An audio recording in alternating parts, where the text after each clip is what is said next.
Ringside remembers this week in boxing history. Rocky Marciano, Jersey Joe Walcott, May 15th, 1953.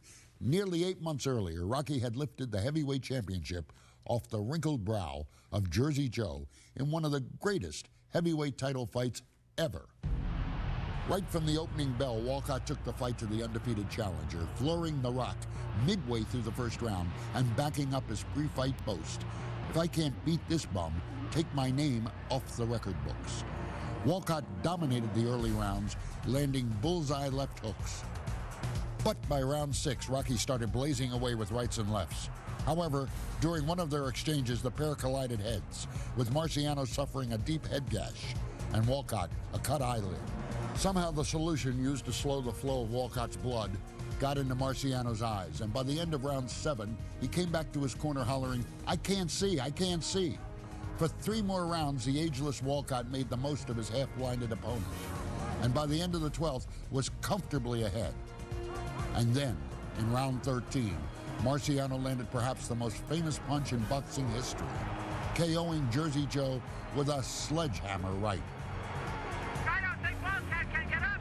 It's going to be a knockout for Marciano.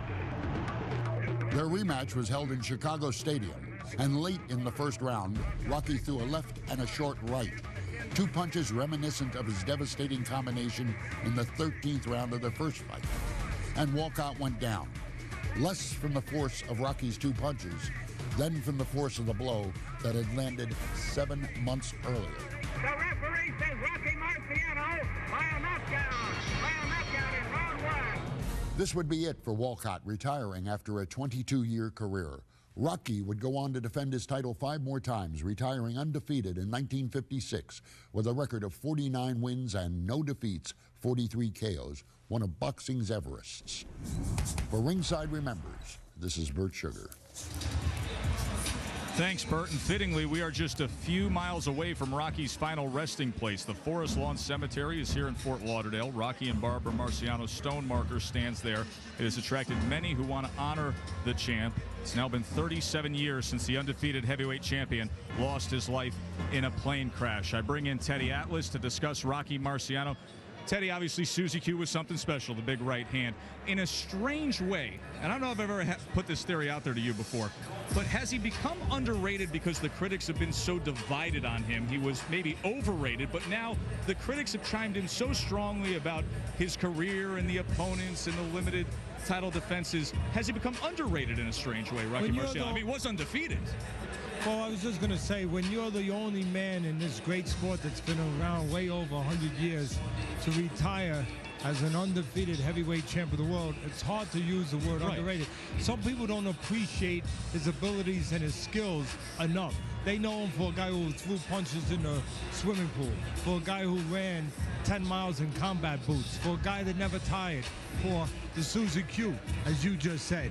But all you have to do to really appreciate the genius of a man who scored the knockout with the Susie Q or the left hook every time he needed, like he did in the Jersey Joe Walcott fight when he was behind on the scorecards in the 13th round. That is not just about being strong, about throwing punches, about having a Susie Q.